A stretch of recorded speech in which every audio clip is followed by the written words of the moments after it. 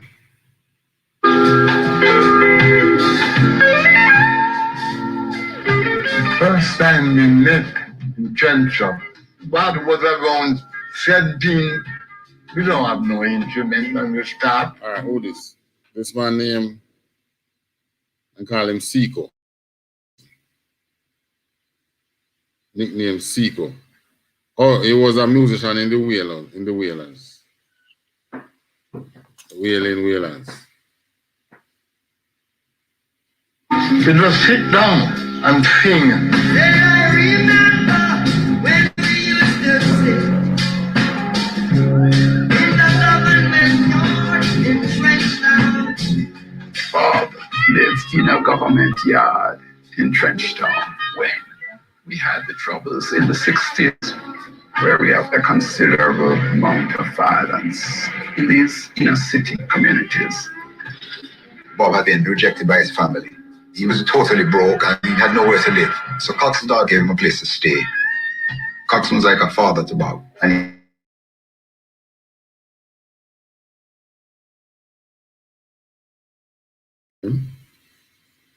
all right, he was rejected by his family. Yeah, because what? White side of the family. Why? Because as far as I'm concerned, probably they see it as a daddy going. Probably they see it as if the father go get the helper pregnant. Or the similar thing as Slakia, sir. As where the Queen right now and the Duchess of, you know what I mean, whatever. Well, she name Megan. Their thing is just know them thing TNT.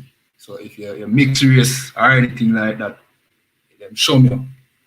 But the royal family, them King did long time. I remember that King James of Scots was black. Was an Israelite? Well, maybe not as dark as Meghan, I don't know. But this was one of the wisest king to sit on that throne. So, and you have blacks in the royal family even now. You know, when Prince Charles came out here, he sent to get, what did I get his name?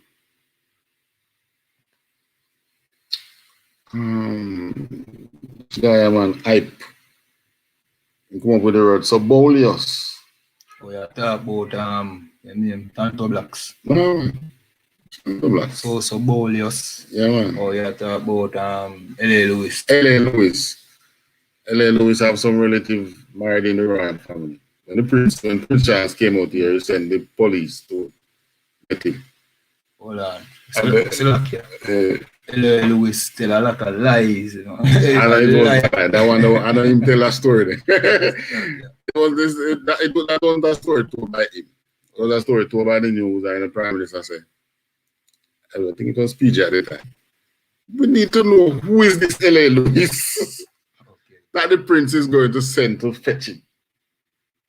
It was a police, a superintendent or an inspector. One of them khaki suit guys just go right down to the yard and get him and tell him, get Jersey Prince sent for you. But blacks in the royal family long time.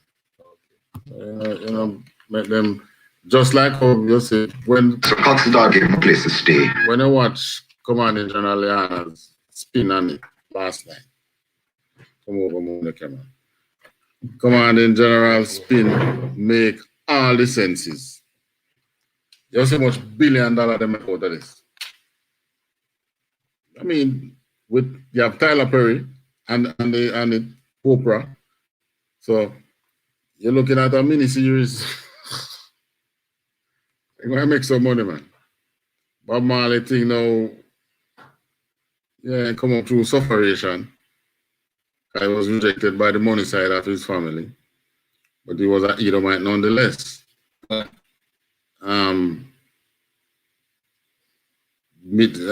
can see the misguided information that he put out in the music to us, the Israelites. Right? One love. There's nothing that mess we up more than to tell the other nation about no one love. One love for we. But what about when them to give you love? Yeah.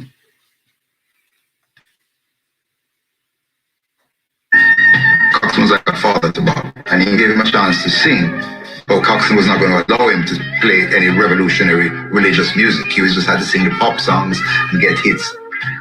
When Bob started out, he was doing simple pop songs like Sugar Sugar and What's New Pussycat. He was just trying to make it in music. Something deep, right? When Bob started in just sing regular secular songs, you know what I mean? It wasn't a revolution. That's the thing. God. I love songs Bob used to sing, man. Yeah, so but then when he started, it wasn't reggae, no. He started on a ska. So he basically adapted reggae like many artists do, you know. And then Toots come up with reggae, and he become known as King of Reggae. He just follow a trend basically. He never did. Man, they have no depth until when they try to kill him. That probably was a deepish time for him. All right. Give me Revelation. I'll set the state right here, biblically. Sure. Revelation 13. Another one gone. And 5 to about 8. I'll reduce this actually.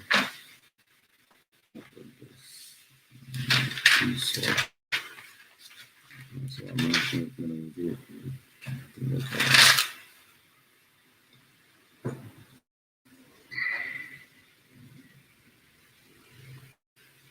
So it's a Revelation 18.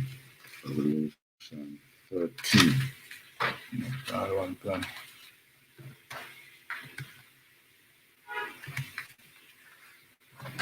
Reading about 5. Got another one gone. Revelation chapter 18, verse 5.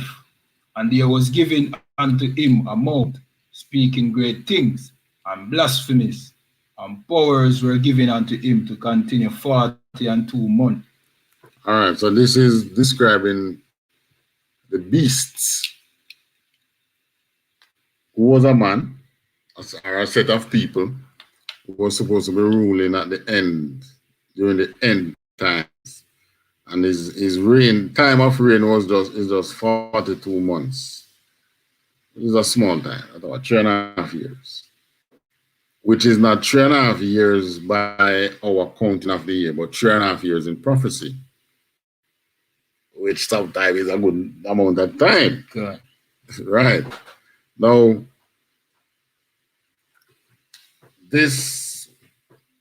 everything that you see happening now, to us, with the other nation, was prophesied from the time of Daniel, but Daniel never get the vision in its entirety. All what Daniel got, it was really Nebuchadnezzar's dream, you know. The Most High just reveal it back to Daniel. God. But it was Nebuchadnezzar's dream, really, who was the king of Babylon at the time. But it was a dream. The statue showed what would have happened from the time of Daniel all the way down until now. So there is nothing that the oppressor is going to come up with now that wasn't already seen in prophecy. Right? God. Weapons, whatever it is, it was right there. What happened during Bob Marley time or whatever, nothing new. Beast was given 42 months, wherever in the earth he was, just for a short time. All right, continue. 6. Another one, verse 6. And he opened his mouth in blasphemy against God, to blaspheme his name and his tabernacle, and them that dwell in heaven. All right, so how did the beast blaspheme against the Most High and who dwell in heaven? By doing what? Changing the repainting the thing there. The image of Christ. Those, right. Whitewashing. That's the word. God. By whitewashing the entire host of heaven. Close your eye now when you say you picture an angel. Some white something with wings flying about. Which way in the scriptures there was no such thing shown to us. We saw the angels in vehicles that they call spaceship or spacecraft or UFO. God. Right? That is in the scripture. They were in vehicle. They might have wings. Wings wasn't shown to us really. I think Ezekiel got a vision, but that was a vision. Whenever they appear to us, we never see that. But the white man never show you no picture with them in any vehicle. They show you them with wings and they're white and looking gay. That's not the Most High's image. So that's a blasphemy. Blaspheme everything. Verse 7. That is of God. Verse 7.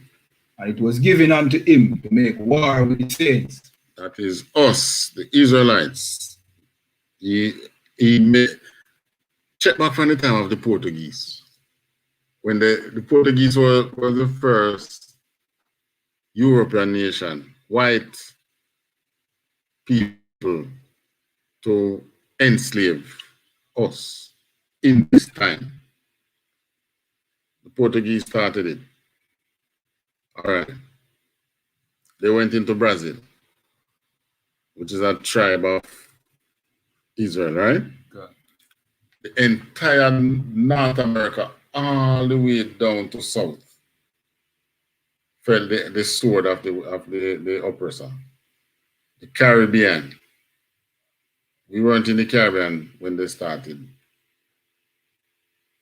We were on we were on the west coast of Africa, which they found us and did make war with us too. So it was given unto him to make war with us. Continue. Another one gun, and to overcome them. That's why we went into slavery, because they overcame us. And power was given him over all kindreds and tongues and nations. Right. So power was given unto the white man, not only over us, but unto everything on the face of the earth. He got ultimate power. God.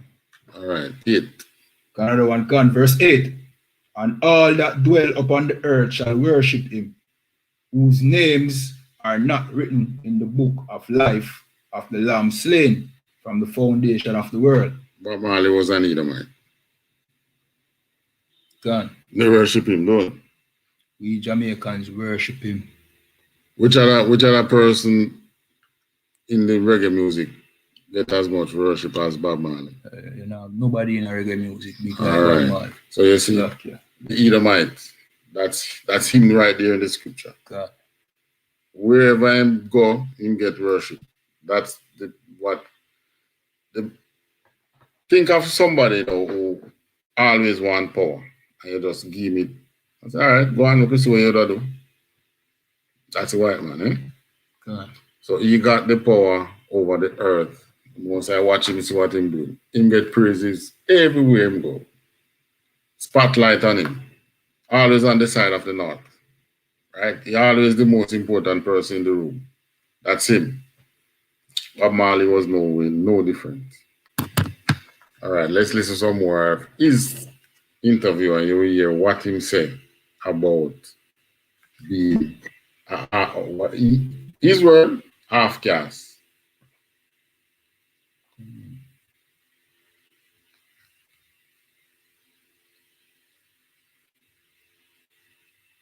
In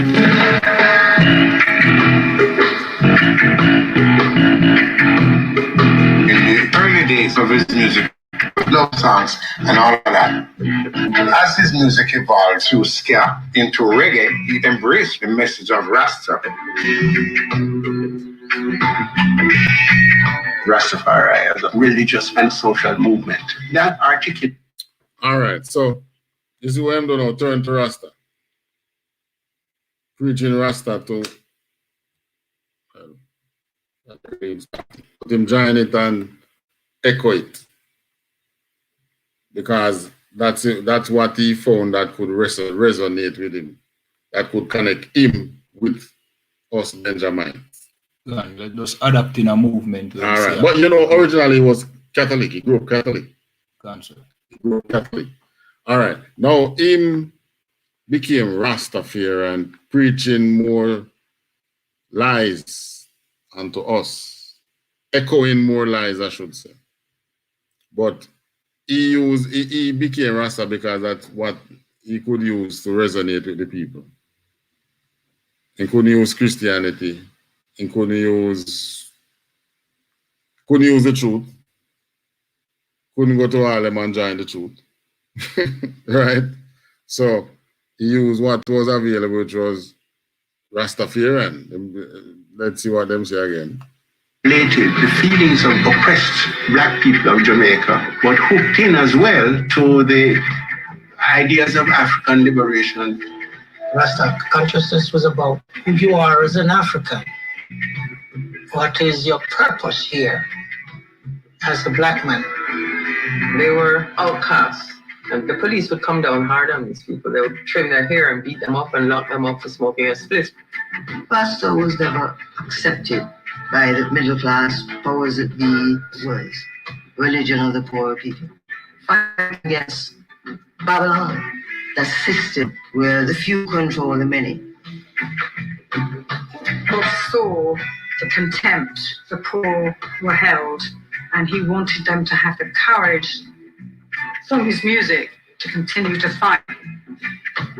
Get up, stand up. Don't be mortified. Come on, get up, stand up. Stand up for your right.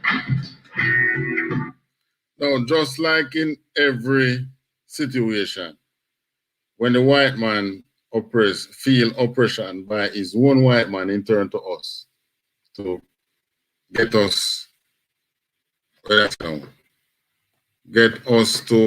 we become the piggyback. Just like the scripture said, bow down. Where is that?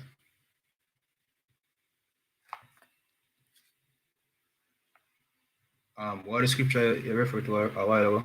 Bow down. Is it bow down or lay down?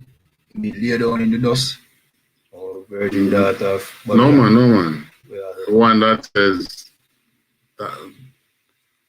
something like bow down that we may cross over. Okay. Is it bow down or lay down? Lay down, you know.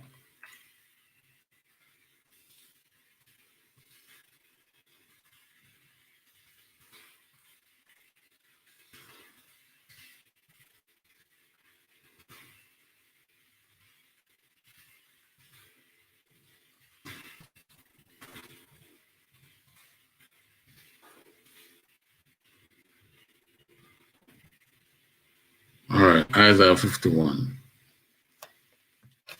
Another one gone. Come on, hold on, don't let me go over. 51 and 23. Another one gone. Isaiah chapter 51, verse 23. Let me find it. Let me find it. Isaiah 1? 51, verse 23. Isaiah 51 and 23. Yes. Another one gone.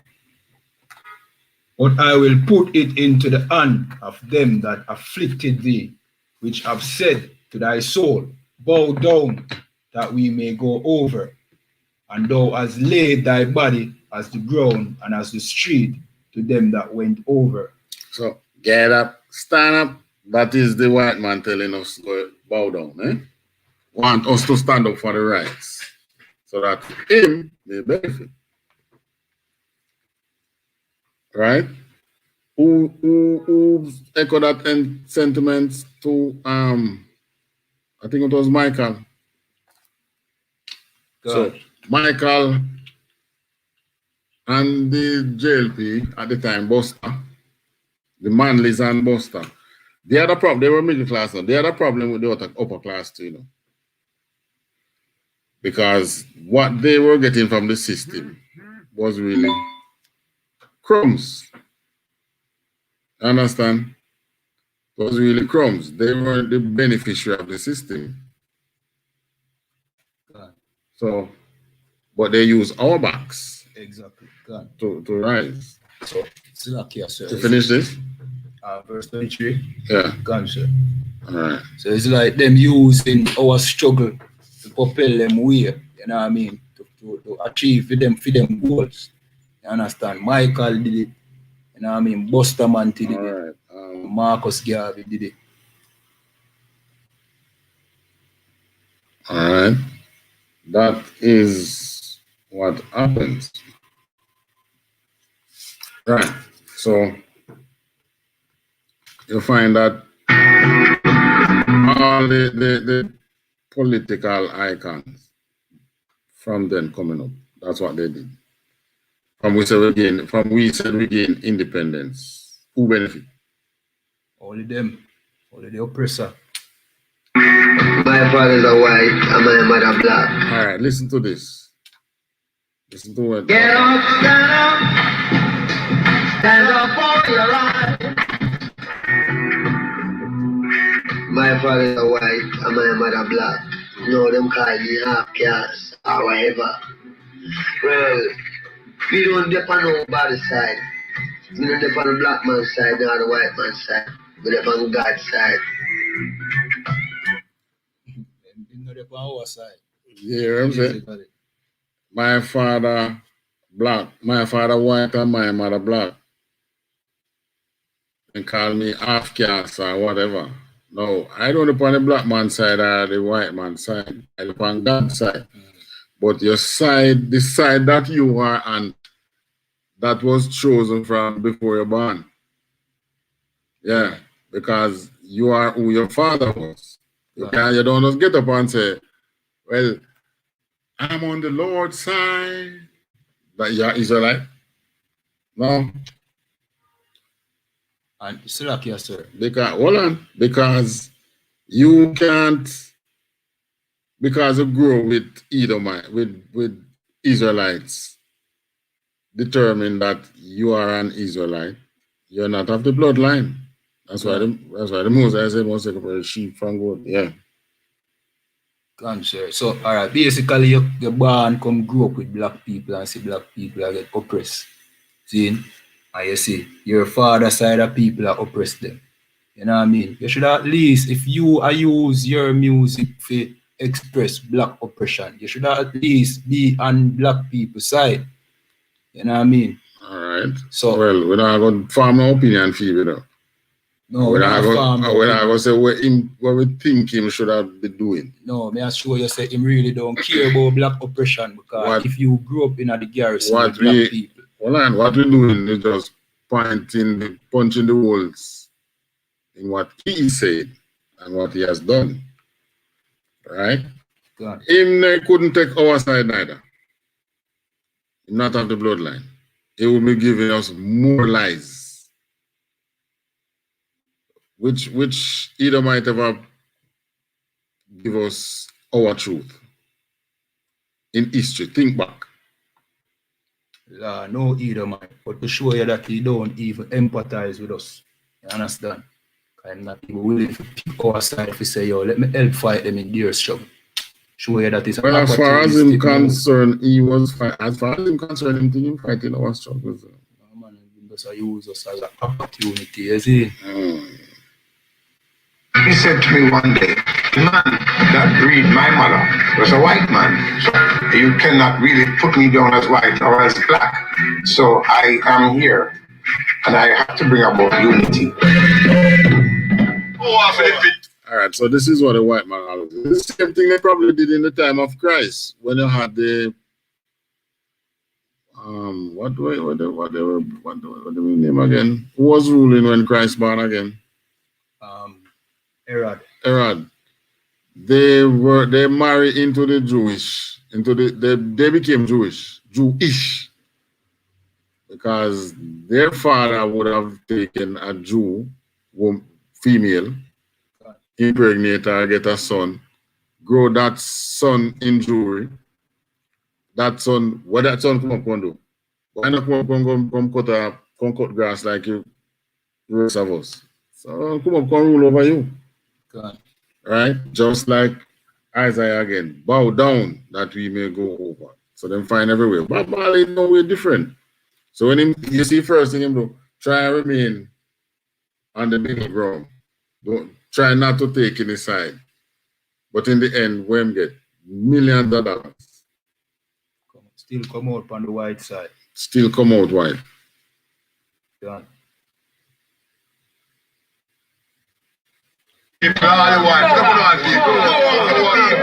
Michael Manley has been Prime Minister since 1972. And since 300 years of slavery and British colonialism have left Jamaica a nation of very few haves and many have-nots. Jamaica.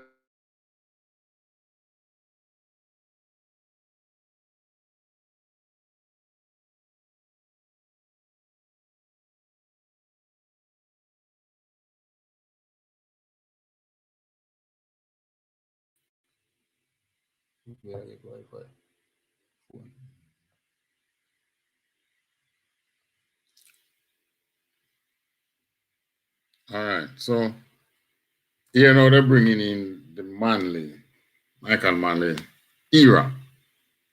Edomite again. Siaga, Edomite again. Bob Marley, Edomite again. It was 3 Edomites. God. CIA, same thing, Edomites. So they had a face-off as to which ideology they wanted forward, and we became pawns. God. Michael Manley said Jamaica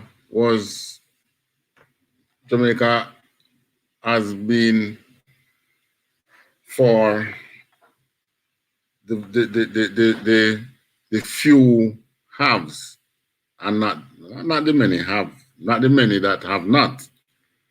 And he wanted to change that, but he never fall in the haves either. So it's the same thing. Bow down that we may go over. Privileged group to really have a very good time in life. And some government had to come along and challenge. I want you to catch this. Have left Jamaica a nation of very few haves and many have-nots. Jamaica permitted a small privileged group to really have a very good time in life. Government had to come along and challenge that oligarchy and begin to try to lay the foundations of an egalitarian society. The choice for the voters is clear-cut. On one hand, they may choose to continue with Prime Minister Michael Manley's brand of socialism. On the other hand, they may vote for a return to a capitalist system. In this motorcade is Edward Sion, leader of the opposition party. With communist organizations in this country, and we ask ourselves why. The country was already facing bankruptcy, and if Manley. So what this Edomite did was to brand our Israelite brother as just communists. I want to know, why are we linking with, when we link with the Asians, what them say? They don't want to link with Haiti either. Haiti in a communist. Yeah. But if we link with the black Americans, it's the same thing. They don't want you. They don't want Israel and Israel link up. They don't want that, you know. So, don't want us to link with Cuba because of Cuba's alignment with communists. So that shows you the American agenda right there. Good. Go and link with America. Won the election, we could make Jamaica into a totally socialist state. So I had to fight it. Yeah, what him say now? He no born in Jamaica, you know. He's not a member of the Commonwealth, which would have given him rights to be in Parliament. God, and he's neither Israelite. And he's not an Israelite, but he saw it as his duty. I had to fight it. God, because it was his duty. That's CIA. what he came for. God. By Seattle's Jamaica Labor Party is being dismantled by rival Hughes Ball for Michael Manley's People's National Party. Coming up to the 1976 election, the country was getting more and more into a state of hostility and tension. In Kingston, the two political parties developed what you call garrisons. Trenchtown was a garrison, Tivoli was a garrison, and there would be a Don that would control the garrisons. So these guys were the baddest gangsters in their area, and everybody had to answer to them. All right, so this now going into talking about the gang culture that came up as a result of CIA involvement and the KGB involvement in on our political front. That's what gave us the violence as we know it to be. So here goes.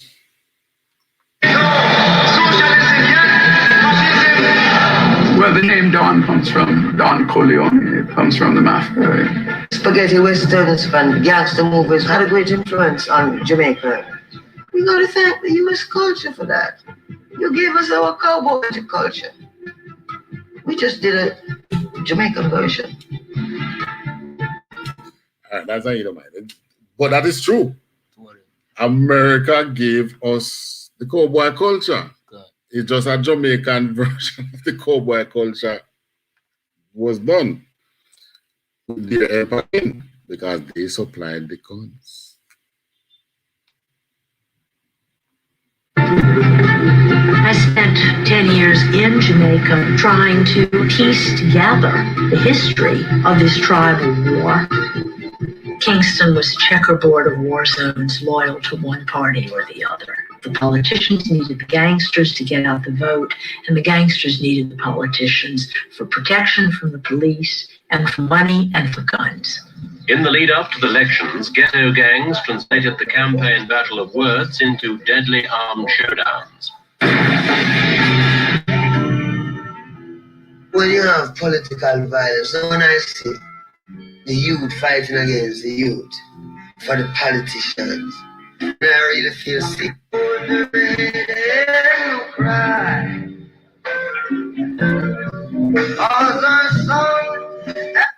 politician was doing the right thing. Jamaica would be more than paradise.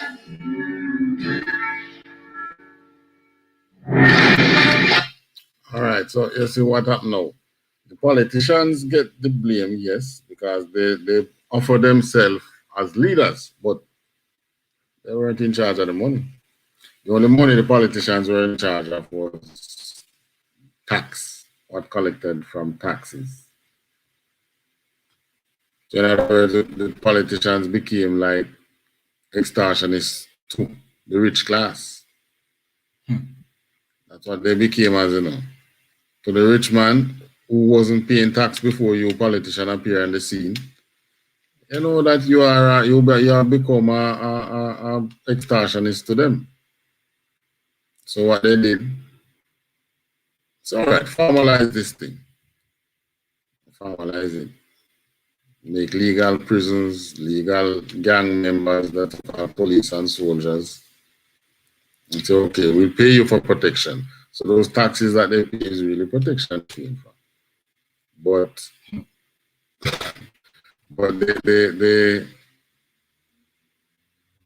the politicians weren't rich. They got rich from the extorted monies or from the tributary.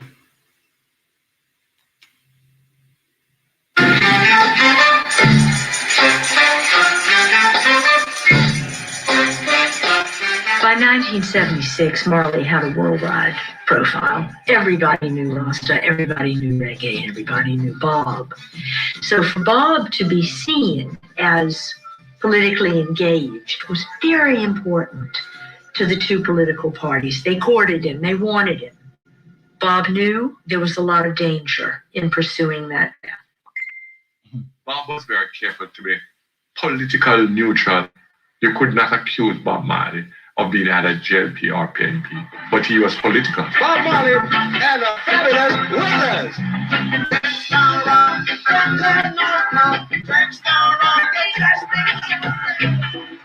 I do see Trenchtown Rock as a kind of anthem for young people that are searching their independence of the political system. In a sense, it is the first statement. That is all you know, Mr. White Man. What kind of dance that? Like him a fits. Crazy. Can't dance, eh? And even then they couldn't even see it around him, eh? That Bob is making where he's going to walk between the two political parties. As he grew up, Bob was surrounded by local dons, and they all Bluetooth mode. Connected. various times you could go in there and you could find people who, if they had, and they all found a neutral turf at 56 Hope Road. And various times you could go in there and you could find people who, if they had met on the street, might have blown each other away. But Bob's place was known as a neutral spot.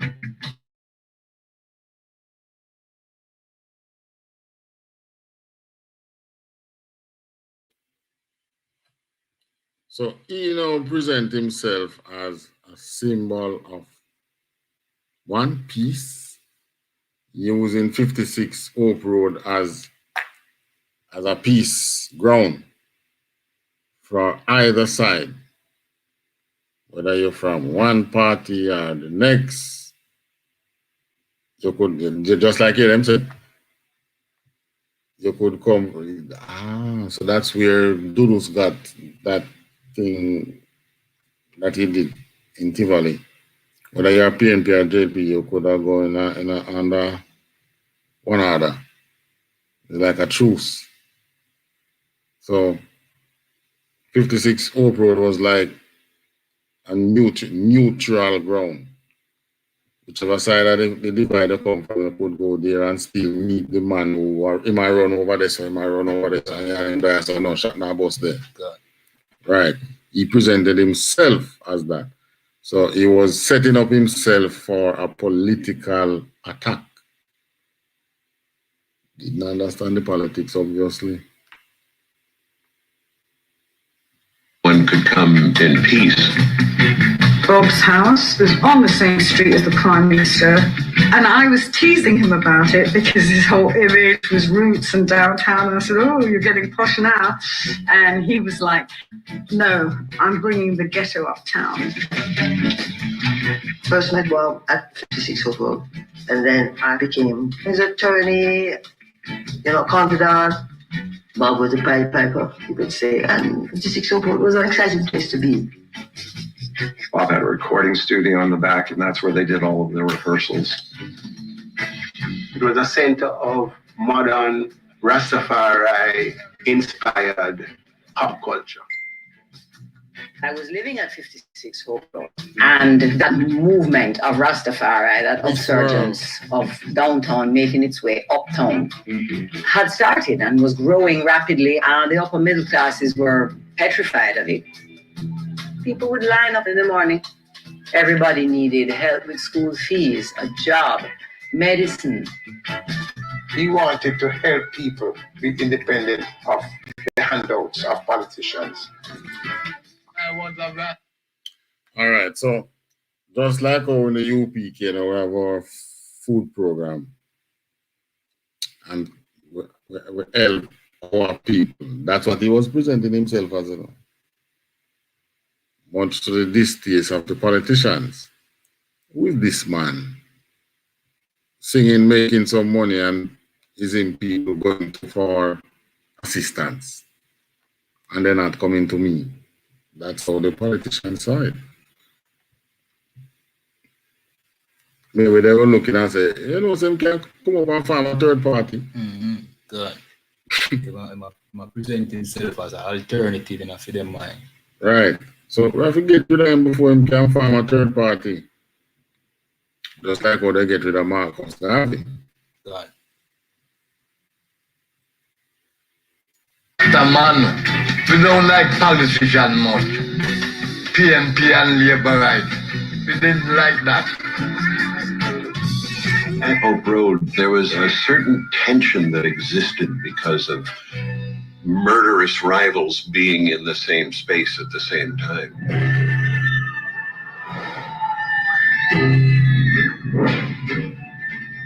We have witnessed a type and scale of violence unique to our history. We have seen children being armed. We have seen innocent people murdered in the streets, which has driven fear into the heart of every decent Jamaican citizen.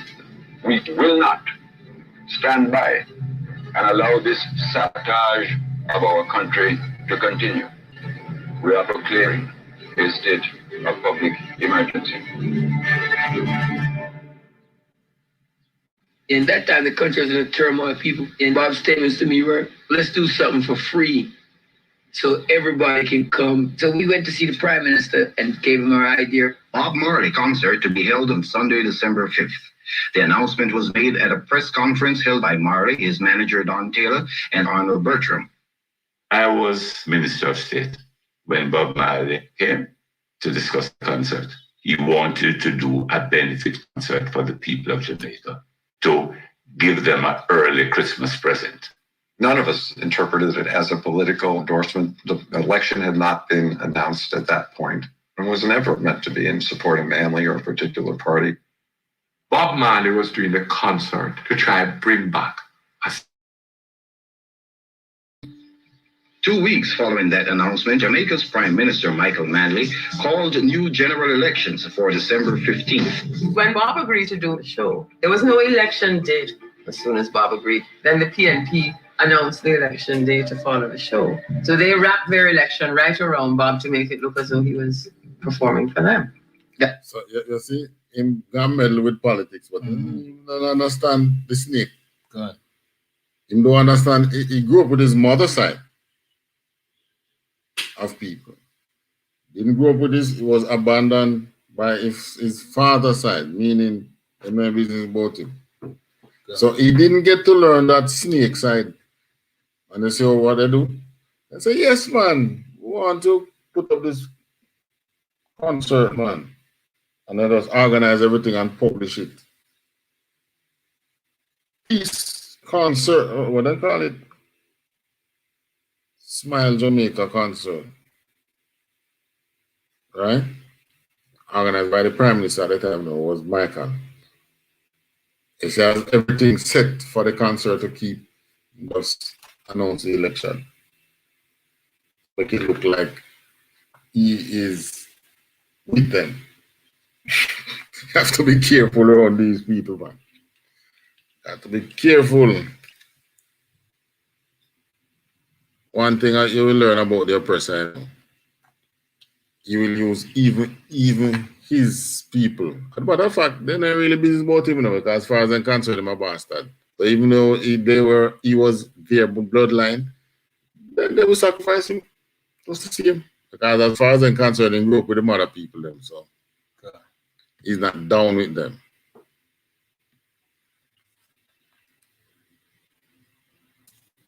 All right, go on, listen to some more. That made the Smile Jamaica concert appear to be supporting the campaign of the People's National Party.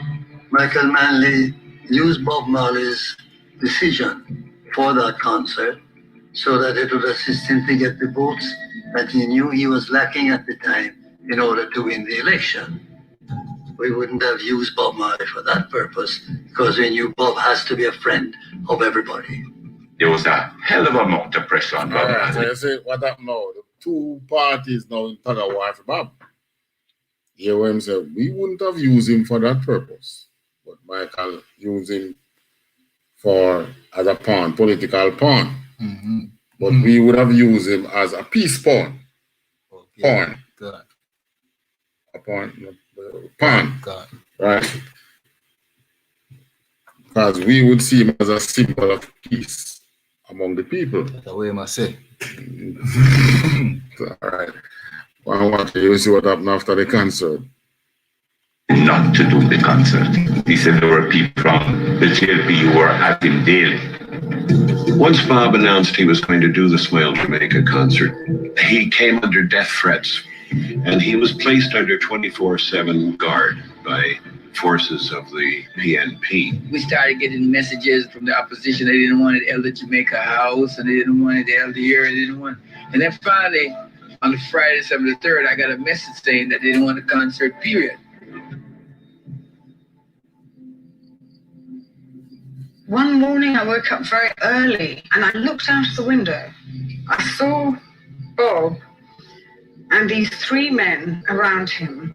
There was a menacing aura to it, and Bob was sort of defiant and taking a tough stance, but at the same time arguing with the men. These people that would come around the house to shake him down and menace him and bully him. And I remember asking him about it. Here's one of the best place, man. Everybody love everybody, but they will kill it. You love it so much that they kill you. Yeah, yes, man. You love it so much that they will kill you. And that's why this is like business, man. You love it so much that they will kill you, man. Love you plenty, and will kill you. What is the worst day of song you always felt the one you love? The one you never met at the show? I was so naive. When I listened to that tape, it sent a shiver down my spine because Bob is literally saying they're about to try and kill me.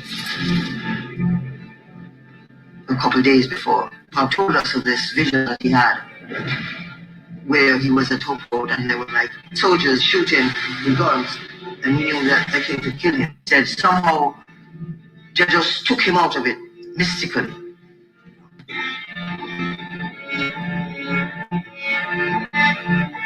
Somehow that night is like, I just have a feeling. It's like, like something in the air, something. At about 9 p.m., I got to the front gates and they were closed. There was nobody around. It was really dark. As I was walking across, I just got this chill up my spine. I shuddered. And I had a moment of total fear. And then I had to talk to myself and say, no, there's nothing to be afraid of. The house is full of Rastaman and there's nothing to fear.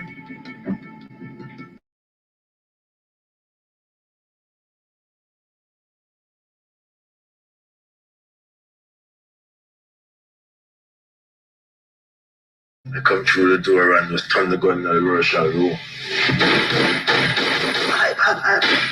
Go on them. Fire shot, man. When you expect the shot to stop, they will continue. Fire from outside, through the windows. I lie down on the ground and then run. Some people could run, they got stuck inside. We were trapped in this very small room and there was no getting out because you could tell it was just outside the room. I thought they would just turn around and come in and shoot us. When the shooting stopped, there was just silence. Really eerie, total silence. So we had no way of knowing whether these people were still around, whether everyone was gone. We didn't know.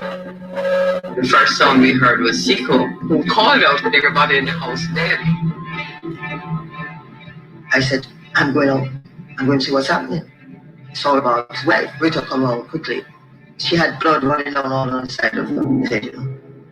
But I said, what happened to Bob? So I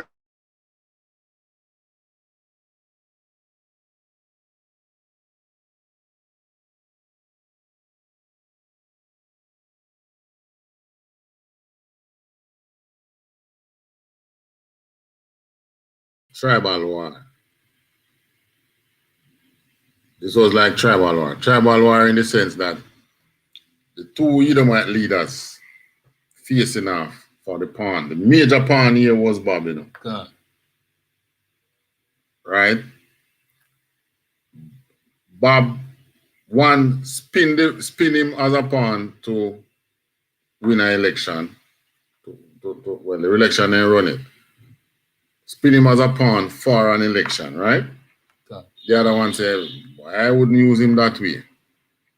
But what was happening?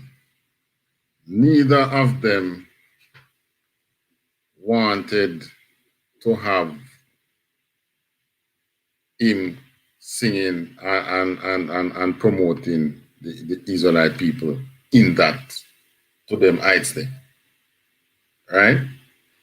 You're telling these people, get up, stand up for your rights. Right? You're telling these people these things. They did not like that. So what they wanted was to remove that part. And it looked like it was both parties was on it too. Right? But anyway, it didn't work at that time. But they still bring the war out till they eventually remove him. He was not, he's not a hero unto us, really. He did not bring the truth unto us. All right.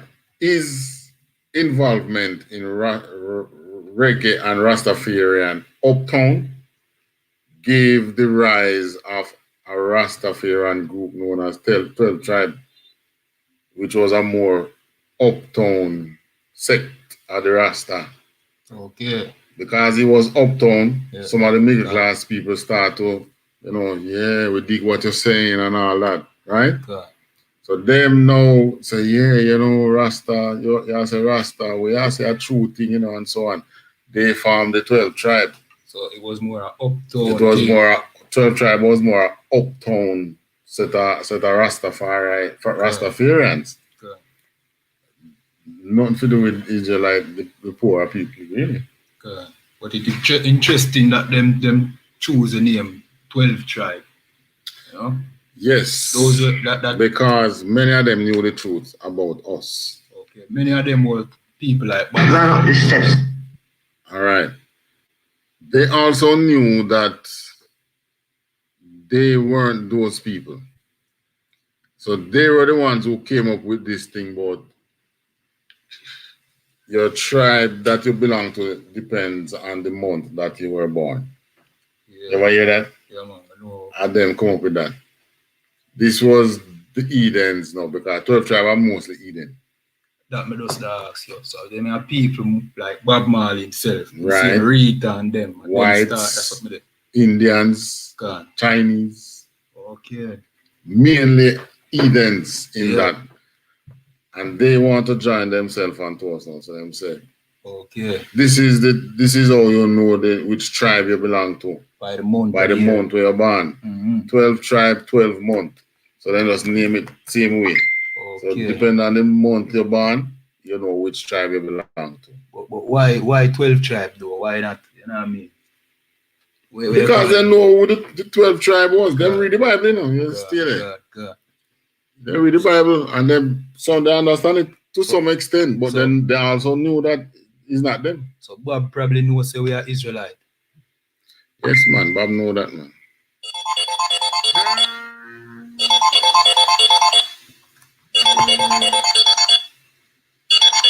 Salam, thanks. You want to check me about an hour? Link me walk about 1 hour time. Yes, man.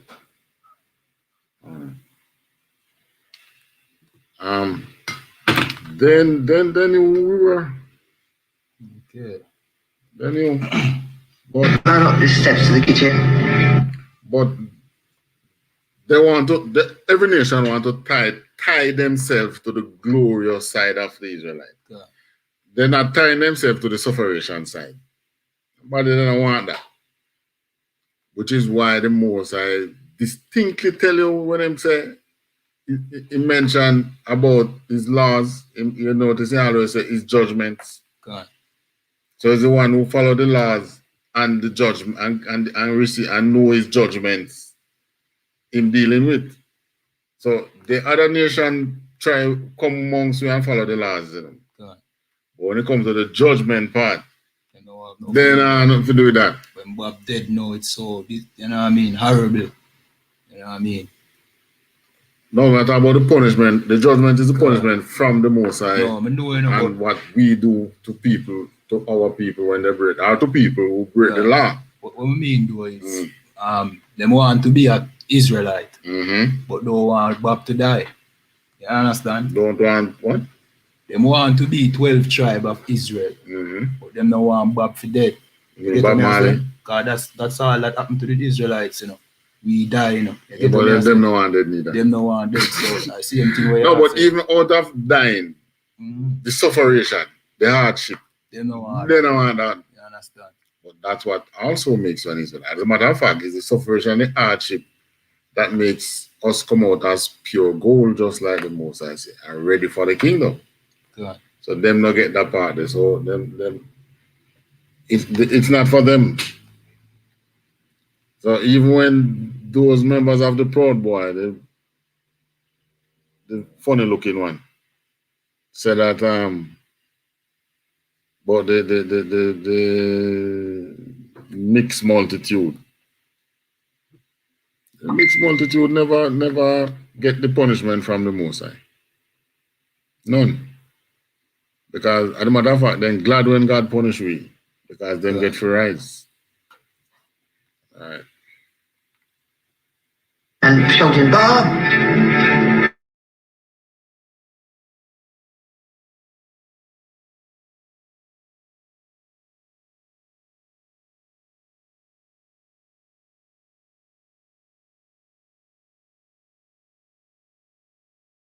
He said, oh, that's Dante. I saw Bob walking out with the police and he was holding his arm and he was really angry. And they escorted him to their car and they took him away. Don Taylor came in minutes before the gunmen. So when the gunmen came up the steps now and turned to shoot, Don was between them and Bob. So that's why Don got all the shots in his back. What seemed to have happened is Bob turned sideways. So he didn't give a full target to the gunmen. That's why the bullet went this way and grazed right across his chest, lodged in his arm. He already was forewarned, if you want to say. Maybe because he had a premonition about it, he was quick to react. Why? I just cannot conceive that anybody would want to hurt Bob because he was so much a symbol of peace and so much the hope of the island. On the day of the shooting, a crew from America that had been hired to film the Smile Jamaica concert arrived on the island. I was part of that group. It's going to be... Yes, you know,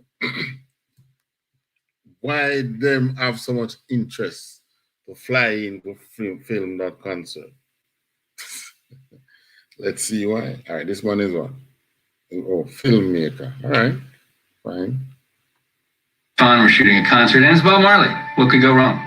And we get to the hotel and we find out that Bob Marley's been shot. We all jumped into a car to head over Hope Road. We got there just as Rita was being put into a car and taken to the hospital. Blood everywhere. It looked like it had been sprayed. Everybody had a theory. Some said it was the opposition, some said it was the CIA, some said it was to do with some jockey doping, abduction, God knows what. All of the immediate theories had to do with gambling debts and gangsters. Bob Marley's best friend was the great Jamaican soccer player, Skill Cole. And he was accused of fixing a horse race. And yesterday I was telling about Skill Cole, Alan Skill Cole. Earning some people for a huge amount of money. And he fled the country. And that guys and people around us were involved with the race-ass business, but Bob was not a race-ass man. Bob was all about his music. It was said that Bob was paying off Skill Cole's debts, but that he had missed a payment, and that was the reason for the shooting. But if you kill Bob, then you're never going to get your money. Another theory was that in the days prior to the shooting, Bob was being guarded by people from the PNP. And on the night of the assassination attempt, they just disappeared from their posts and left the home unguarded. Protective forces were assigned to be at the rehearsals at night. Every night, every fucking night in the rehearsal, except that night. Why they didn't show up for that night? They showed up after.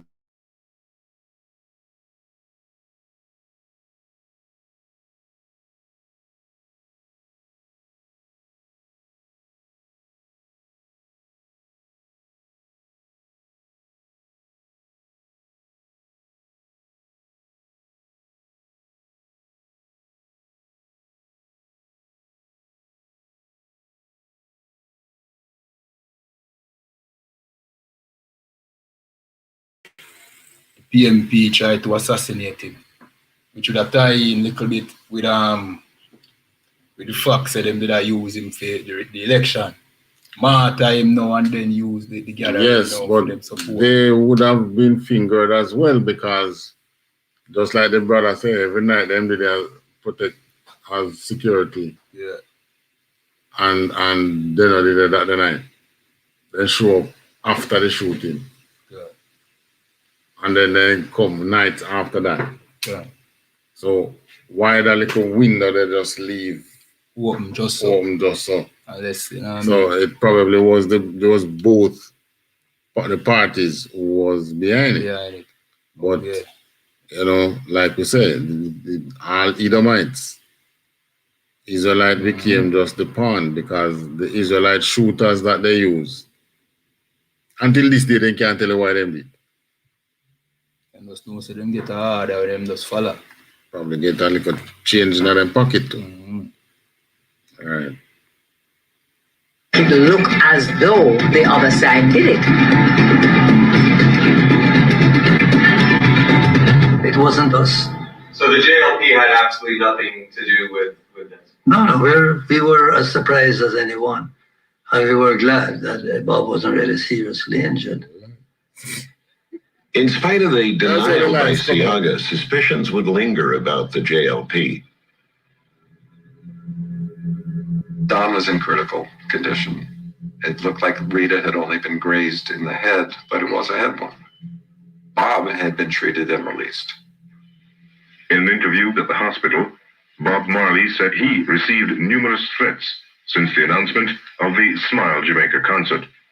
You had any threats before? Yeah. You know where these threats had come from?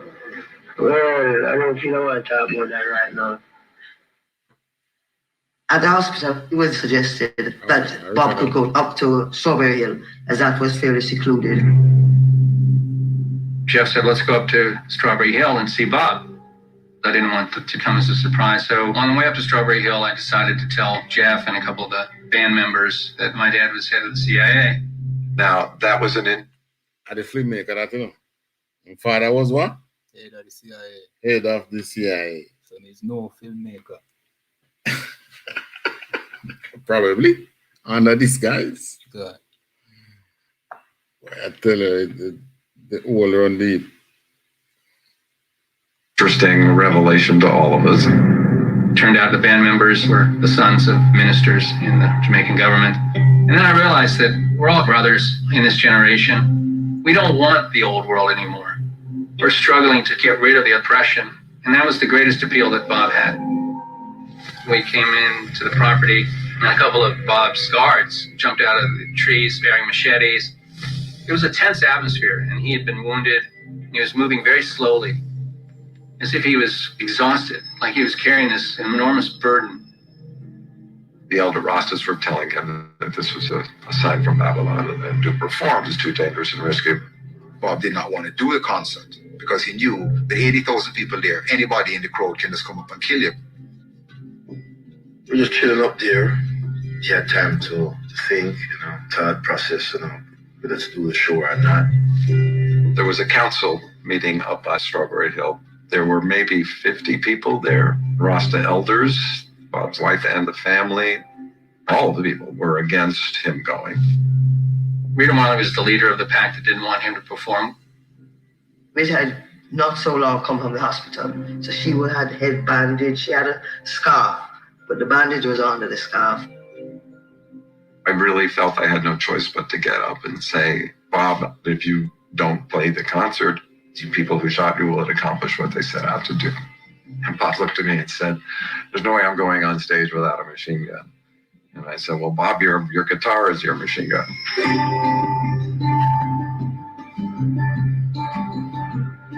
5 hours after the concert was due to begin, the star, Bob Marley, is still not there. He's taking Rita's concerns for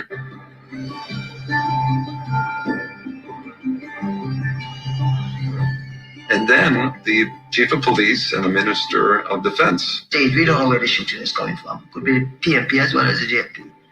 So the fact that a politician is there with a police escort don't make me feel so good about Bob leaving with them. And you can tell he's made a decision. Music have to play.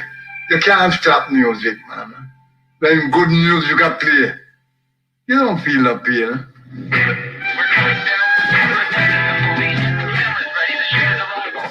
We were struck by the fact that there were people lining the road most of the way down. The atmosphere got like almost mayhem when you got there.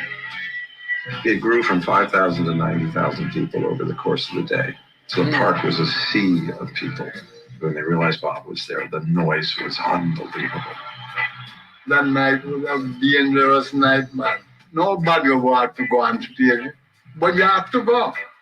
He got up and told the people that this concert is not supposed to be political in any way, shape, or form, but he wanted to come down and play 1 or 2 songs. He ended up performing for like over an hour. When everywhere is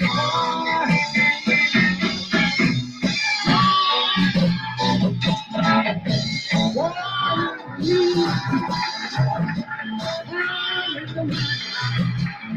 War is an assertion that an injustice has been done to him personally, and it's part of the history of injustice, and until that stuff is done, there will be war.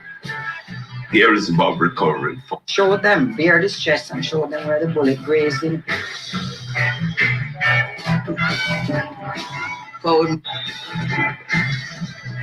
He was even more of a hero now. He had survived this gun onslaught, and After the shooting, Bob didn't feel comfortable in Jamaica. Bob said, fuck Jamaica. he had survived this gun. Shot off the man car and I killed him. He was even more of a hero now. He had survived this gun onslaught. Fuck Jamaica. No more Jamaica. We're going to tour the world and spread the good love to the people of the world. He was heartbroken. Could not believe that anybody on either side could have been convinced to carry out this heinous act against. All right, so what happened then now? Him joined the two parties come and show to the public that they are for peace. Good. Now, this is the wicked peace where the white man always show unto us. The oppressor always show this unto us. It's termed the wicked peace, man.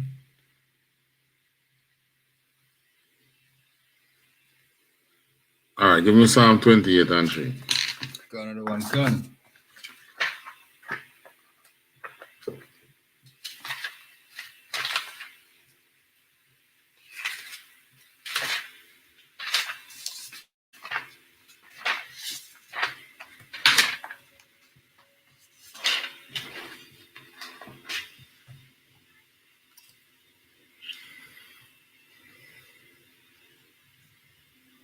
Got another one gun. Psalm chapter 28 and 3. Draw me not away with the wicked. And All right. work.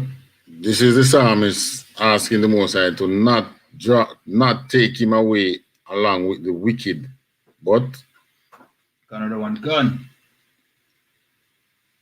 And with the workers of iniquity. Right. Which speak peace to their neighbors, but mischief is in their heart. All right, so this evil man speak what? Peace unto us. That's the two political parties at the time. Even though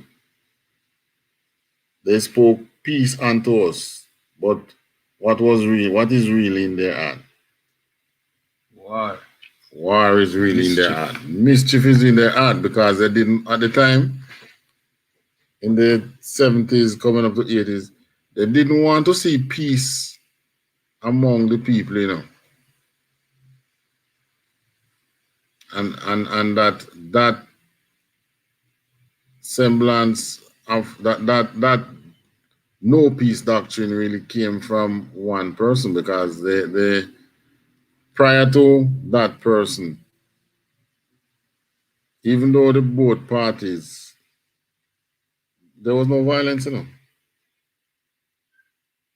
What do you saw when election time, they decide that feels that things now is my time to go in, then buy out all the broom and say they must sweep out the next side out of power. Right, the broom was the political weapon, and it's not to beat nobody. It's just a symbol to sweep out the next party. But it's like a third man come in now and say, foolishness that man. Watch that. One thing. I know sweep out the next party. Shoot them out. Right. And that now brought the violence that is plaguing us until today.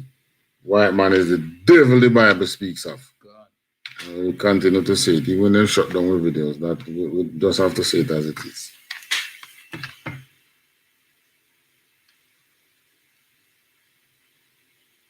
To carry out this heinous act against him. He felt betrayed, and the morning after the concert, Bob left the island and entered into a self-imposed exile. When he left Jamaica, the air went out of the country. And he was not only leaving them, but leaving what they felt he had promised them. A violent political campaign has ended with a fairly orderly election, and the winner was Prime Minister Michael Manley. Shortly after the concert, Michael Manley was reelected overwhelmingly, and the JLP doubled down on the violence. The gang situation only. All right, see, you know, this in this documentary that Netflix means word to call names, right? The JLP doubled down on the violence. Tell us straight up who was pushing the violence at the time. God. It's not. We here speaking this, you know. We don't take any side, right? We're just giving you as it was presented. So, what I feel say we on the side of the PNP. Just as it said in the documentary, the JLP doubled down on the violence. Yes, escalated after Bob left. In dire straits, Jamaica turned to the IMF, the global financing organization dominated by the United States. But negotiations did not go well. There was a huge brain drain in Jamaica. The middle class basically deserted the island. All right, you know what happened at that time? When Michael, who said that, you know, you can give one more slice of the pie to share along, rather than giving the people one more slice. Give them two.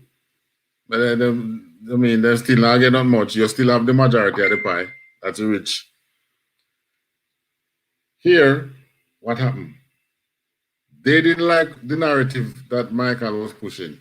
So they do what? They fled and took money with them, putting the country in a state where, you know, until this day, it is still, the jury is still out on it, but food couldn't get on the shelves. But when the 1980 election ran, the opposition came into power and food was on the shelf the following day. God. So clearly you can see it there, you know what I mean? You have rumors about supermarkets getting paid to dump their food. So where would the money come from?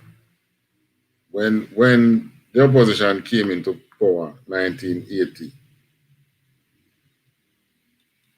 the leader make sure him take the finance minister position. God. So all the monies that they would have used to pay off during the undermining period, make sure that tap goes on the country's debt tab. God. That's why we owe so much money. You think he spend the money spent in the country. Then he use the money to sabotage and do all kind of things just to keep the country in the hands of the minority. So you say, talk about money. Money is man-made. And the money are the thing, power. And they will use money, whatever cost, to hold on to power. They spend $1 trillion if they have to. Because what? You being able to pass power to your child and your children, that is powerful. Right? God. You can pass money to them and not even reach down to the third generation. One of them blow it up. They can do the same thing with power, but it's a wiser move to pass power to your children. They can make money. Power makes money. Right? As we see. All right, so let's dig some more. All kinds of absolute essentials to life were almost completely gone. And as the scarcity in the downtown ghettos. During that time now, them, you saw that? They come up because Manley have to now turn to IMF, which they never get anything from them. Negotiation never went in his favor. They start to write on the road, the streets now. IMF is Manley's fault. There's Manley's fault for the country in this thing here. But the opposition admit we had to fight them. So why not? So why if we did leave him alone, we would need them vote for something. The man wasn't going no communist. Communists don't call elections. And when a country going communist, you think you can come in by your sabotage, outright fight that, just like how Castro did it. And he wasn't doing that. He didn't even have a military arm. You can't go communist and you don't have a military arm. It was stupid. The WPJ was around, in those days, and the WPJ was an outright communist party with a military arm. And the WPJ don't mention in this none at all. Because what? A bad man, they're the truth. The man, they have guns. They are the communists. They are real communists. So don't even bother talk about them. Talk about the man who is looking like communist, but is not really communist. Yeah. He don't have no army, he don't have nothing. So you can throw the fire on him. But that one day, don't trouble them. Because the man they will shoot it for real. They have the guns. And the man they have fire AK-47 like I don't know what. Real thing, you know?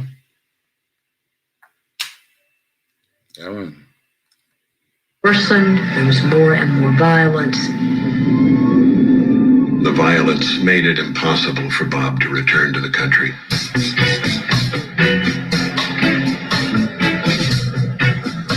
So he wound up spending his time in London. You know, it was more peaceful in London, and Bob also appreciated that the police didn't carry guns. After the shooting, he realized time was limited and he had a lot of work.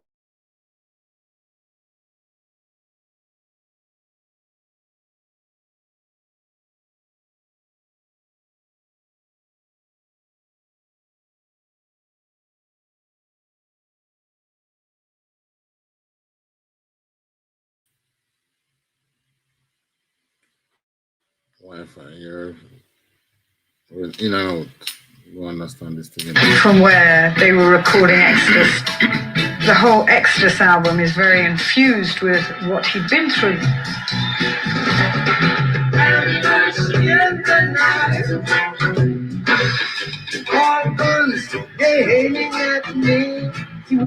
Right, so he went on a European tour after the shooting, and trust me, ooh, he makes some money. That was the time when he actually began to be like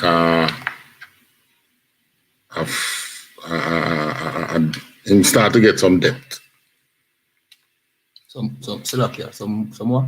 Depth. Depth. Depth. Or depth. Right. God.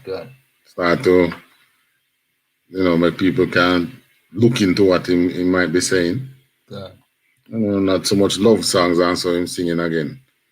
But, maybe I'm glad he get shot too because he make more money. Glad him then dead too. Him glad him then get, but maybe glad him it happened because his fame shut up. Go on to write very specifically about the assassination attempt in songs like Ambush in the Night. Living in their midst. Bob was in London, mixing with all these different cultures and being exposed to different countries. London kind of opened his mind to more what was going on internationally. The government of South Africa said today it is sending more of its troops to fight in the end. All right, so him start to mix with other cultures now. Why the Israelite them almost kill me, so guess what? Let me go mix with the Africans them now. That's why him really, I don't want to win. Just run left way. Eh? Just abandon them. Just abandon them. Never was for any cause it was not whatsoever. a cause. Music. Yeah. Music is what it was about. Yeah. So him go now and him start to fight the cause of Rhodesia, who is now Zimbabwe. They are Hamites while still smoking weed. And we know it's unlawful to smoke.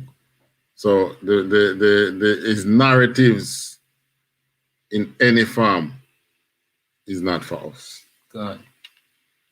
The locks, the weed, the uniting us with other nations, nothing to do with Israelite.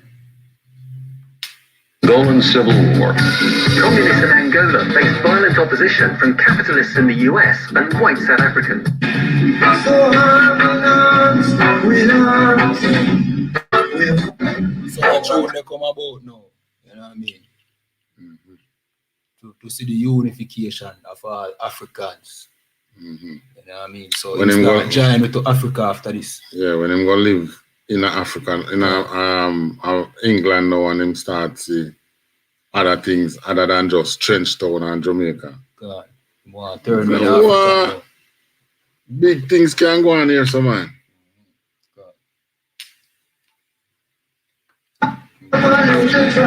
It was very clear that Bob was opposed to the political shitstorm, as he called it.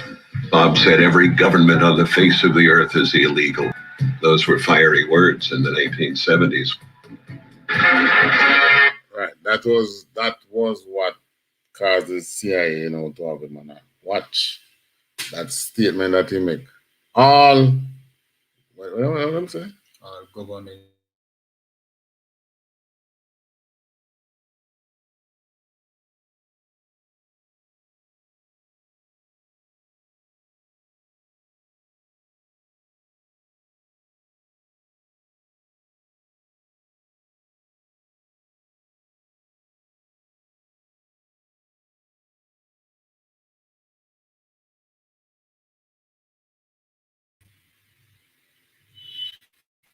He is a man who is almost as popular as Michael. I mean, maybe he was as popular as Michael in his own right, and saying that all governments of the world is illegal.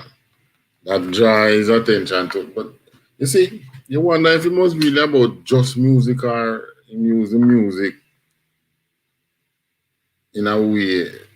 Well, that's what he picked up from reggae music. See. And reggae was our music, which was a revolutionary music to fight our revolution.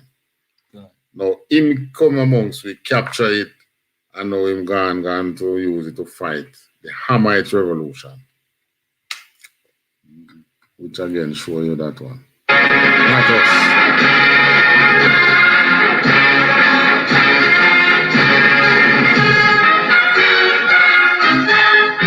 You're speaking about the time of the Cold War, when there's no middle ground.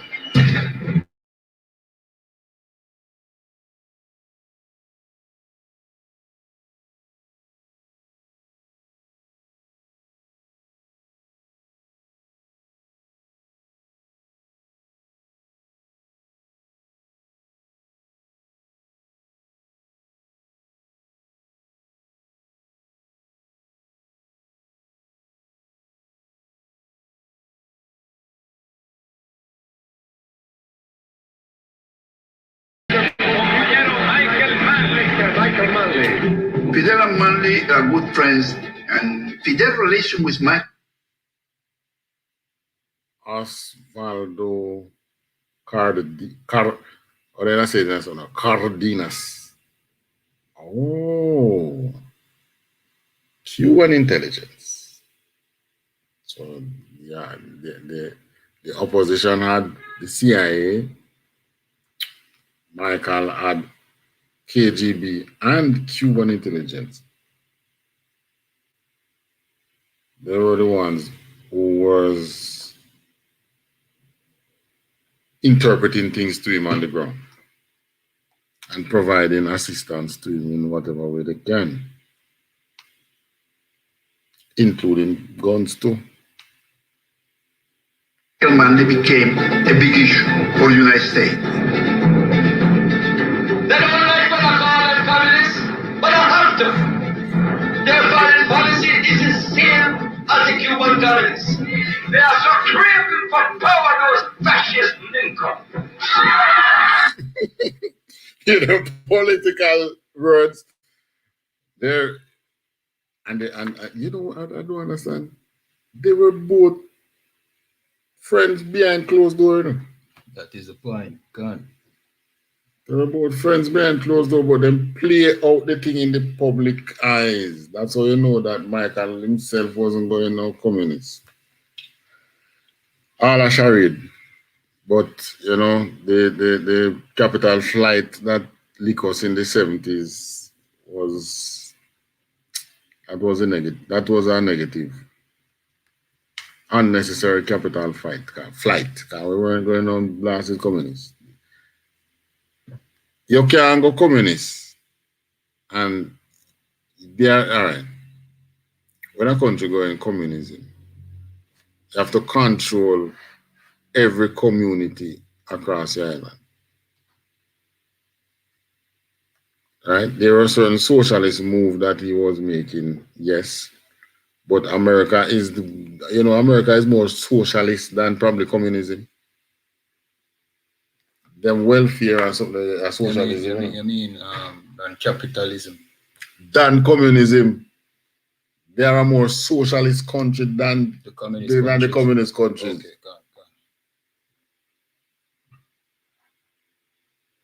The two political parties operated as proxies in a global Cold War. American support is solidly behind Edward Seaga. On the streets of Kingston, they have their own way of spelling it. All right. C-I-A-G-A, Seaga, with the CIA in it. That's a man on the street that show you, we know say you're with them people, you know. Right? This is the industry thing, you know, the industry talk. So the talk reach the streets. CIA behind them on there. people started to speak that was the CIA who were behind the shooting of Bob Marley. And then the Jamaicans ran that propaganda. This was a force to be watched, potential threat to the establishment. CIA would got to be looking at him. The CIA's file on Bob Marley was heavily redacted, but the CIA labeled him as subversive. They were watching him. We knew that. Which is why the Ed one sent his son, who was a filmmaker, to come film the concert. CIA was watching him. God. Right? The CIA wanted, just like when they burned the Eventide home, God. the CIA would have used him. That shooting, was to use him as a pawn to agitate the people. Just like the Eventide home. Right? God. They think CIA, they think them intelligence man, they easy. The CIA who was watching, we felt them. Yeah, we felt them all the time. The CIA was all over Jamaica. Some of the information that we got was from double agents that we have in the CIA, but also there was cooperation between Cuban intelligence and the KGB. We have information from many sources. There was tremendous fear in the United States that Jamaica was going to become the next Cuba. The CIA was bringing the weapons and training people to destabilize the country, even with violent means. The evidence of the change in tactic in the warfare was obvious with the action of the guns in the street. There is a lot of evidence that the CIA was facilitating the activities of street fighters involved in the JLP. These gangs used paramilitary tactics. They would go into the shanty towns and they would seal off whole blocks. And look at this one. Is that what? Former CIA agent. Former CIA agent, and he was able to tell her what was happening because what? Probably he was the one who was involved. Not just involved. They were the mastermind behind the whole action of the CIA. That's what I say. If you read the green paper, I tell you the building where them used to meet in. And nobody no suspects that them a meet and do. You see some white people gather your things, your Bible them a discuss. Come like missionaries. Yeah. Military tactics hold the police and the fire department at bay while they burn down the whole block. Gangs used paramilitary tactics. They would go into the shanty towns and they would seal off whole blocks. And with military tactics, hold the police and the fire department at bay while they burn down the whole block. And in some cases, they would throw children and babies back into the flames. And this, of course, has served to turn the people against the government of Michael Manley. That is the babies, them were children, like them burn a block down. Yeah. And people are escape. Them just throw them back in night. And fire. So there's always casualty, you know what I mean? No, this is how the oppressors see you. Use nothing. So, and the worst part of the whole thing, them train the same Benjamites them to push these atrocities on their own people.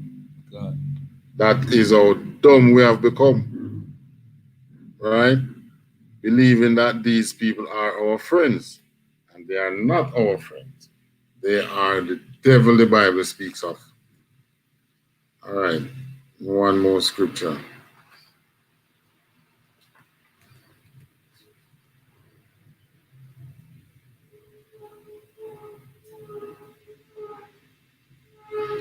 All right, give me Psalms 35 and 20. Got another one, con. Psalms chapter 35, verse 20. For they speak not peace, but they devise deceitful matters against them that are quiet in the land. All right. So, after the peace concert, people was under the impression that, you know, the politics gone back to the days when it was the broom sweeping out and so on and so forth. God. But they do what? They devise what? Another one gone. For they speak not peace, but they devise deceitful matters against them that are quiet in the land. So we are the people that are quiet in the land, you know. Those the Eventide Golden Age Home, the 144 people, they are the quiet in the land. God. Became pawns to the CIA and their American agenda. God. Those blocks that they go and seal off using paramilitary tactics and set it ablaze and use gunshot to pull off firemen and the police to let the place burn. These people who live in these areas, you know, they are the quiet in the land, right? And this is what they do. They devise evil against these people. This is how they treat the Most High's people all the time. It's not today. Opposition leader Edward Siaga dismisses Philip Agee as a prostitute, selling himself to any government which might have use for his services. Was the CIA working with the JLP? Yes, sir. I've never spoken with the CIA, man. I really don't know. At that time, what I heard was that Siaga would deal directly with any of them. He would This man is a JLP insider. Yeah. Probably he was the go-between with the CIA and the party. God. They not show no face, they not put no name, they start the voice. Sometimes I wonder how Netflix managed to dig so deep in some documentaries they do, you know. And trust me, the man, they really turn it up, you know. Because all these things that you see coming out were suspicions. I know, see, first the CIA released the green paper, and I said, yes, we were involved. And not only in Jamaica, but we killed Marish Bishop too, and so on, right? Marish Bishop, who that? I think he was from Guyana. He was a Guyana version of Michael. Okay. The Guyanese version of Michael, I think. Or was it Grenada? 3 Caribbean leaders then get rid of violently. Michael Lucky. But then, maybe I treat him white. I they never put they not fire no shot after him. deal with his people who would deal with his people. There's no way Siaga did directly with CIA or DEA operatives. It was part of his overall plan. America wants to keep Cuba out of the way. We need the help. Come and do it, but don't talk to me. Don't implicate me. I have people you can talk to, but you don't implicate me. The tentacles of the CIA. They reached out and they reached out and they reached out. Jimmy Cliff, an existential hero as good as anything James Dean or Brando portrayed in the 50s. I was an established star in Jamaica. And the CIA came to me at my home in Kingston. All right, so this is another misguided Benjamite. He chose to go and follow the Arabs, right, with Muslim. But at this time, he's giving you his account. Like even him, the CIA, they want to watch too. So what they were, CIA was actually doing was watching reggae music, you know. Okay. So and by watching the music, they were watching the icons. That was why when Bob Marley died, what sprang up after Bob Marley's death? So what genre music? For dancehall? Dancehall music became. There was no talk of dancehall music when Bob Marley was alive. It was reggae. And then when he died, dancehall music and Yellow Man just. So hold on. How this just come up so? And it have all the monetary backing behind it to get the artists on the record. Asking me questions like what I think of this one party in Jamaica or that party in Jamaica or that political figure. I said, you can't ask me them kind of question there. You can't ask me question like that. Political violence fill your city. Yeah. Don't involve Rasta in your say, I'm saying Rasta don't work for no CIA. Rasta don't work for no CIA. Yeah. Right. That was where you get the song from. You know, like CIA would have want them to come work with them. We're not getting none of them there. Don't work for no CIA. Well, no, this man, Jimmy Cliff, I don't think he has ever performed in America. Europe, elsewhere, as one song, me say, play a film in America, Electric Boogie. No, that wasn't him. That was Bonnie Wheeler. Electric Boogie was Bonnie Wheeler. No song for him was promoted in America. Oh, this is all that as this the JLP insider said, the tentacles of the CIA reach out and then reach out. It's endless. I want to tell them Jamaica probably is flooded with them. Why? Believe it or not, you know, so them know what's happening in the scriptures. God. Yeah, man. And then know say them kingdom going fall because any kingdom that is on the face of the earth now would have studied other kingdom before and see that no kingdom reign for too long. The kingdom might exist for numbers of years, but they don't reign long. Babylon existed before we went into Egypt, you know. But Babylon was never a world power until when we were captive in Babylon.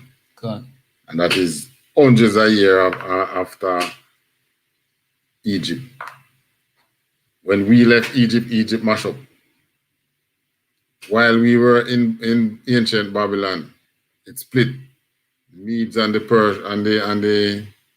Persian. Just like how Germany split and became part for the Americans and part for the Russians. God. And then the two countries then just rise to superpower. Same thing with the Mede and the Persian. The Medes control one side of Babylon and the Persian control one side, but it was us, the Israelites, who was within the kingdom. And then the two countries start rule the world. So no country, since we become a nation, no country has ruled the world without having us under subjection. We are the battery. Wind, where the wind between the wings. God. Yeah, it's terrible, but that's the reality. So that show you that is, and they realize this is one way the Most High's blessings flow. Rasta don't work for no CIA. Yeah, Rasta don't work for no CIA. There's one way the Most High's blessing flow, and that is always to the children of Israel. It's just that when you have a punishment, it still flow your way, but you will not benefit. The mixed multitude that is among you, as it go to them. God. God. If a poet rise up, or a singer who use words well, rise up, it's a threat to them. People got afraid of Bob Marley because he had the airwaves. His message was sung by every European.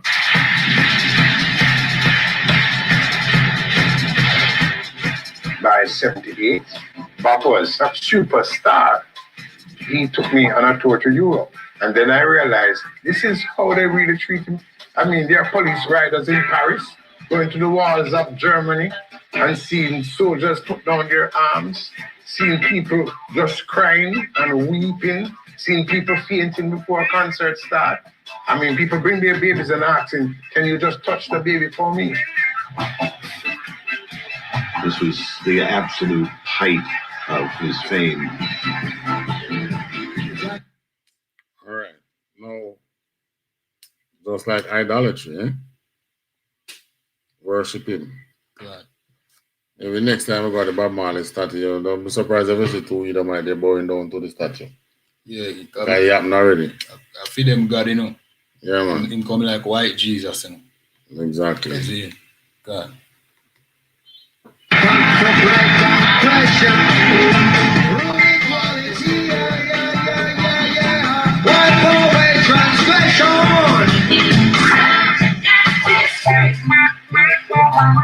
We do not defend Marxism nor capitalism. We are strictly Rasta. No, that is just what I call now wind. That was just a narrative that he was pushing for his music. Oh, we not defend this, we not defend that. We are Rasta. Rastafari and them still around, and all the houses of Rastafarians collapse. God. That shows you what? They don't believe in a damn thing more than music, right? They are not for us. They are not for the children of Israel. They are some selfish bastards. Even the Benjamites who have joined themselves with them are some selfish bastards. Many of them, they have some knowledge, you know, that they hold this way to themselves. That is why you talk to one Rasta and you hear some sensible reason, and you talk to some other one and you hear foolishness, and you wonder, then how them can have the sensible reason like this one? You talk to any brother in the truth, what you hear? They hear the same thing. They hear the same thing. You talk to General YAHANNA, or you talk to Captain named ISUP, or you talk to me. Well, that's the line of the Jamaican school. It's the same thing, right? Which means that what? General YAHANNA don't have some knowledge where he hold by himself and say, my knowledge this, you know, right? But that is what has destroyed the brothers, and I'm talking about the Benjamite brothers within the Rastafarian communities. The heathens that are in there don't share nothing with them, you know. Just stay there.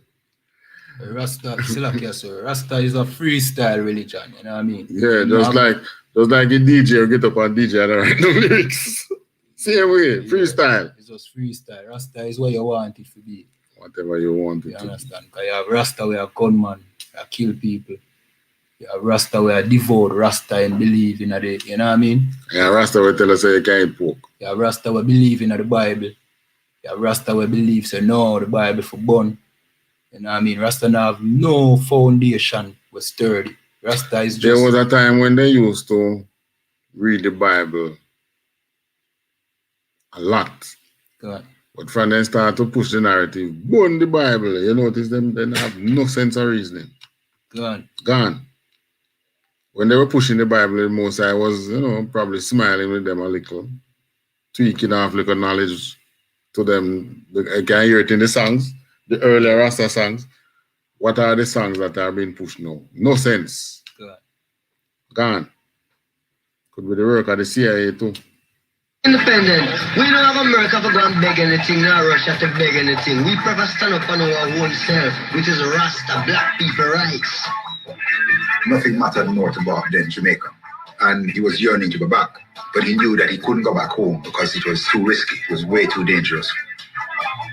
Back in Jamaica, the violence reached crisis proportions. The silver-sanded beaches have been largely deserted by the tourists, for Jamaica's image is that of a violent, disintegrating society. The overstretched fleet.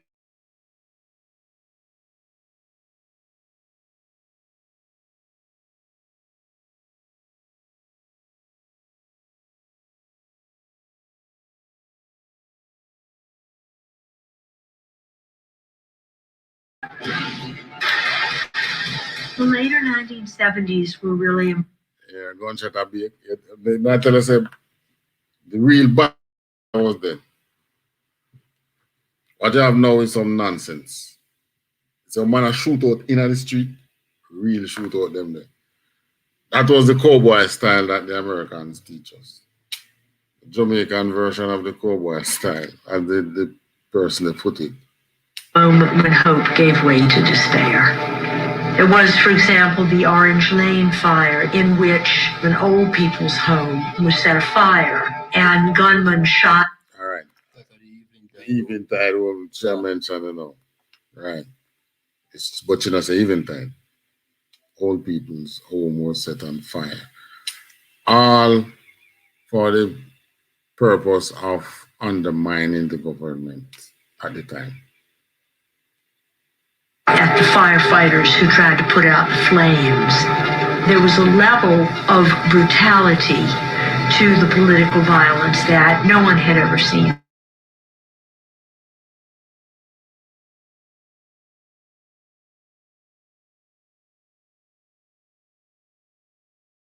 Anyone caught on the island with an illegal firearm or as much as a bullet in his pocket will be brought here. 1977 was fraught with violence, and Michael Manley decided to put Bucky Marshall and Claudia Mossop, rival gang leaders, in prison. It was one of those occasions when Claudia was in jail, one of the many occasions. Claudia was well-known associate of Seaga's JLP, and Bucky was PNP. They would get together and realize how they were being exploited, that they were absolutely pawns of the superpowers. They declared a truce between them. By the end of the year, Bucky and Claudia were released from prison, and this spontaneous peace truce effort took place.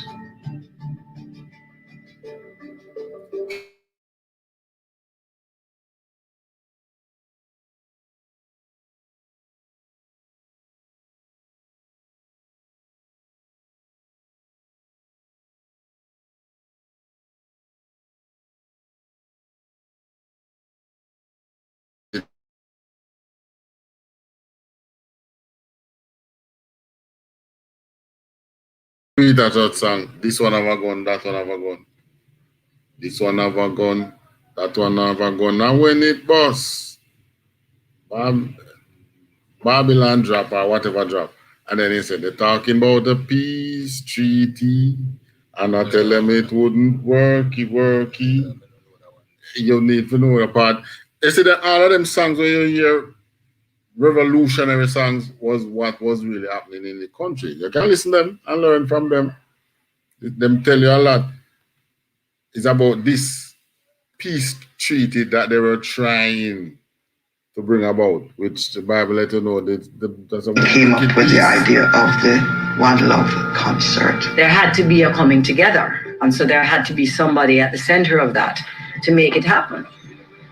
And I think they felt that Bob was the only person who really had that kind of clout. When Claudia and Bucky went to London and begged him to return to help them quell the violence.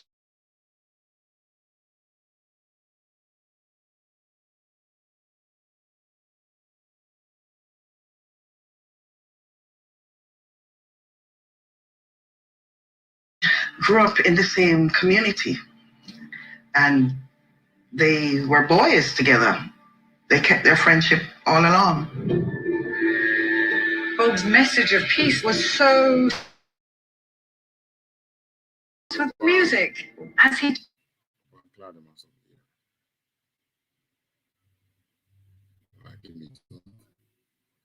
him ear look like him mix. Look mixed in. All right. So most of them who became done and a foot in the night. Okay, then come out they have family. Then become like the wayward child. They are really what do you call them? Political. They are really political leaders, you know. The way them name the gang, man. They are really political leaders. They are like community. What's the word they use? Like community leaders or something like that. Regardless of who they be, where they use them. That is why most times they become, for some point, untouchable. But the politicians ensure that they have dirt on them, so they can feed them to the cops anytime they can't control them. But they are really political strongmen for the both parties. It was somebody like Claudie Massop, and that was why Bob was such a threat. It was only because he got the absolute word of both gangsters that he would be safe that he finally returned. Bob, have you been told what's going to happen when you return to Jamaica? What will happen is that the people must unite. Them going to get a little bit of fight, but they must be strong and unite, because this unity in Jamaica is to unify the universal black people all over the earth.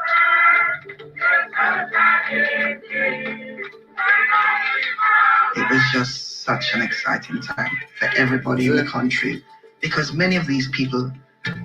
The Edomites always want to clap on and sing, don't see? Anyway, you take it, whether church or outside the church. Which is why I'm so happy that we don't do that in the UPK. Had not even spoken to each other for many, many years, and they were all coming together to bring Bob home. Bob returned to a hero's welcome. The airport was an earthquake. So the next day there was a big headlines. Bob Marley returned, and then smoke. Bob called me about organizing this. And so he coined it the One Love Peace Concert. I used different youths from the inner city to do all the security. Whether you're from Tivoli or Jungle, it didn't matter. I want to see motivation. I plan myself for 20 minutes and fierce to represent the people. We want to see them. We want to see them. There was a massive crowd. But what was beautiful about it was you didn't have PNP on this side and JLP on that side. They're all mingling. What do you think happened now? The people who they want to strike scatter, so they can't get to strike them. So they organize this peace concert now to bring them back. See what happened after. There was no DMAC. Bluetooth mode. Connected. It was something phenomenal.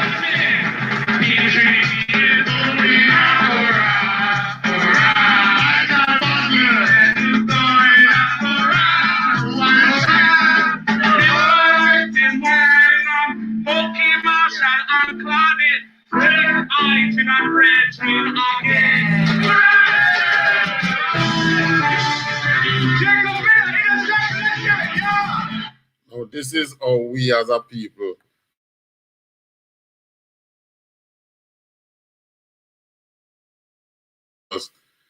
just hold hands and sing. That you see them like how they do it in America, marching and singing, and then you feel good and hey, everything all right now. Because you feel good. God. You feel good. Your person know better than that. God. It was the same thing with this peace treaty that when him was sing about. Peter Todd sing about.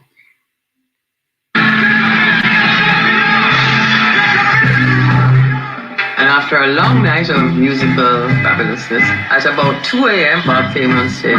Nobody can stop us now. We need a and danced on the stage in a way that no one had ever really seen in Jamaica before. You know, the way he performs abroad, leaping and twirling and tossing his hair. All very dramatic under a big full moon. And then he paused the music. Could we have up here on stage here the presence of Mr. Michael Mann and Mr. Edward Siaga. I just want to shake hands and show the people that we're gonna meet friends, we're gonna unite, we're gonna meet the right, we got to unite. I'm telling you, That's a bolt of lightning hit into that stadium when he went into that spiritual dance. Spiritual dance, we go outside. The most I know we're on our plan. That I strike it. I look like I want to learn an angel and give him lightning bolt. And then miss him. Yeah, but that killing will take place after that. Wicked peace that they sold to the people so that they can get to deceive the population. Right? God. Wicked man. Just wicked. No, the big God himself that was really looking at it and say, well done.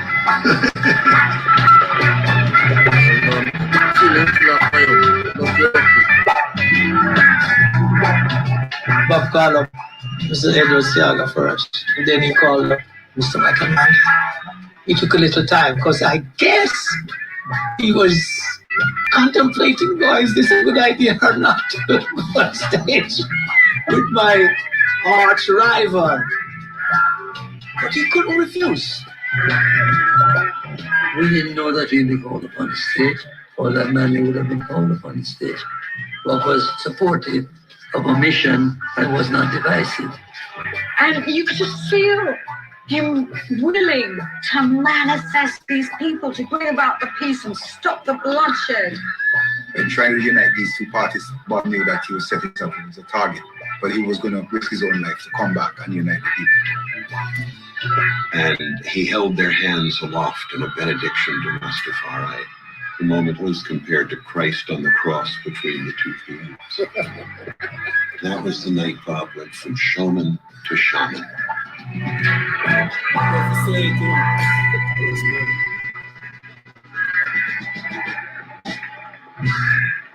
We felt it was the end of travel war, and that Bob Marley had done a masterpiece, and it was symbolic that everybody wanted peace.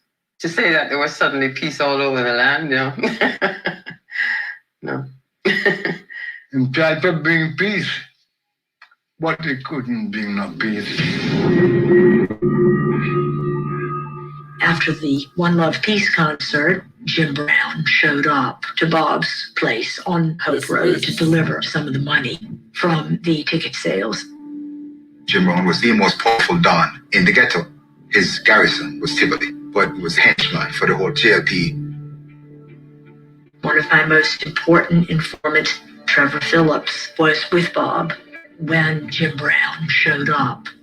Marley took Trevor aside and said, "Who is this man? What is he doing up here?" And Trevor said to Bob, "But don't you know Jim Brown?" And Bob said, "Trevor, I saw that man up here the night I was shot."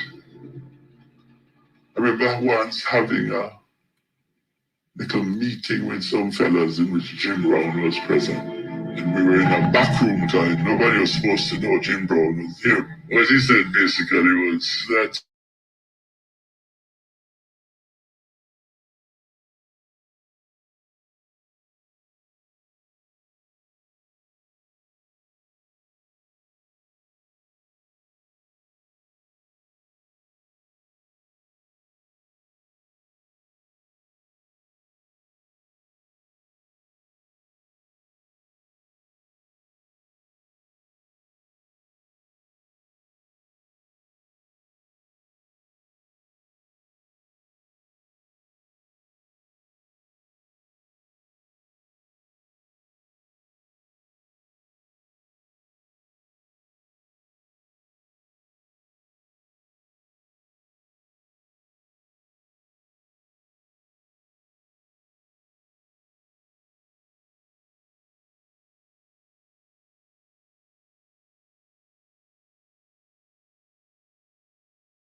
All right.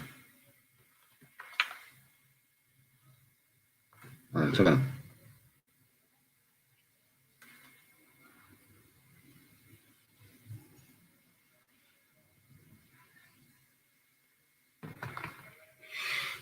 All right, so this whole thing about political climate and thing, and you know this all the all cops come down and you know I think it have 1 minute. That last minute, yeah, there was something in it.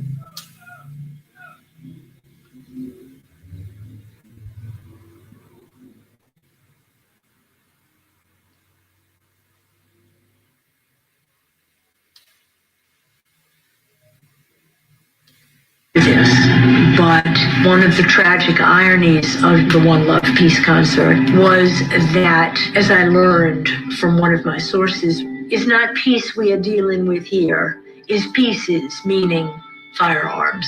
Guns were brought in some of the sound equipment that came in from the United States, and they were later distributed to gang members of the JLP. I said the whole thing of planning the peace concert, bringing music equipment, guns coming with those music equipment. For some people, peace doesn't pay. And many of the prime movers of the peace were killed in a very short time thereafter. Claude was with two of his brethren, and they're ambushed and shot with their hands up. When all was said and done, his body was taken to the Ministry of Justice, and shots were fired. I'm supposed to say, mission accomplished. These men were victims of the peace. Claude Massup's participation in the downtown truce sealed Massup's fate. Massup became a liability, and so did all of the gang leaders who participated in that truce. Claude got killed, Bucky got killed, and everybody eventually got killed off. In the politics in Jamaica, they can only control the people with violence. By that time, the politicians were offing their own dollars. They would call out the Jamaican police to liquidate anyone who got out of hand. Peace was way too dangerous for the politicians. Yeah, they are giving the police. Liquidate anyone who get out of hand. So the very man them who then use to organize the peace concert and turn around and kill them. That was why Peter thought say, this one have a gun, that one have a gun. Talking about a peace treaty. I tell them it wouldn't worky. And here where the lady said, one of her informants said, you're talking about peace, this is about pieces. It mean guns. That was the whole aim of the peace concert. To carry out a massacre. So that was the opportunity to bring in the guns. The government would allow them to bring in the sound equipment and packed in those sound equipment were the guns. And they knew it.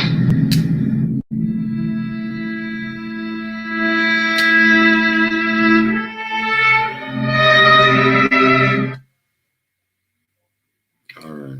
So, all right, 10 seconds. It was way too dangerous for the politicians. And they knew it. Their own dogs. They would call out the Jamaican police to liquidate anyone who got out of hand. Peace was way too dangerous for the politicians. And they knew it. All right.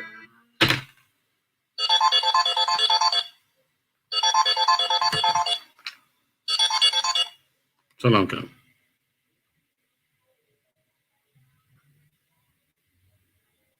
Hello? We're closing off. We're going to see the prayer and I'm finished.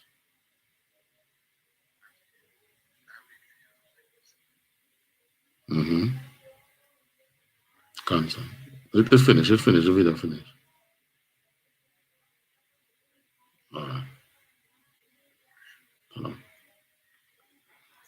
Right. So this violence is what them use. All right. You remember from the time of Maccabees, violence, the time of the Babylonians, violence, and they start killing all who never bow down to his statue. Good. All right. The time of the Medes and the Persians, when they read about it in Tobit.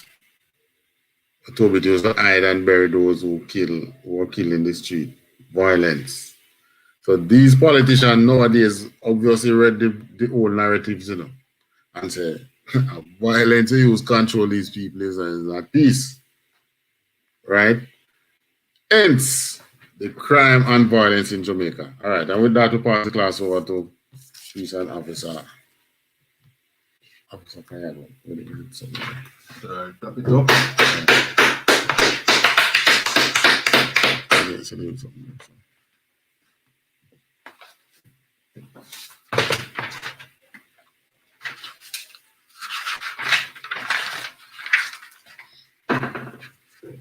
All right, these are the I.S.U.P.K security announcements. We are the I.S.U.P.K out of 1 West 125th Street, Harlem, New York. Under command in General YAHANNA. New rules for brothers and sisters.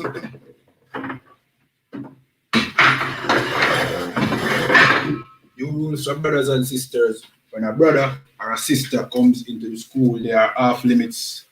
For 6 months, they are to be saluted only. They are here to shed themselves of the world. After 6 months, if a brother or a sister have an interest in a particular person, he or she must get permission from the head to speak to a brother or a sister. There's another 6 months in which the brother or a sister will court each other. After this 6-month period, the brother or sister will get permission from the head to marry. Tithes, which is a commandment you can find in Numbers 18 and 21, and Malachi 3, verse 8 to 10, means 10 in the Hebrew and is pronounced Ma'aishara. 10% of every penny of any increase the Lord gives you, give to the treasury department or teacher. Priest fund, free will offering for priests, not mandatory. Whatsoever amount you would like to give. Upcoming Holy Convocation, Passover, which is the 24th of April 2021. It will be held in Austin, Texas, Houston, Texas. You know what I mean?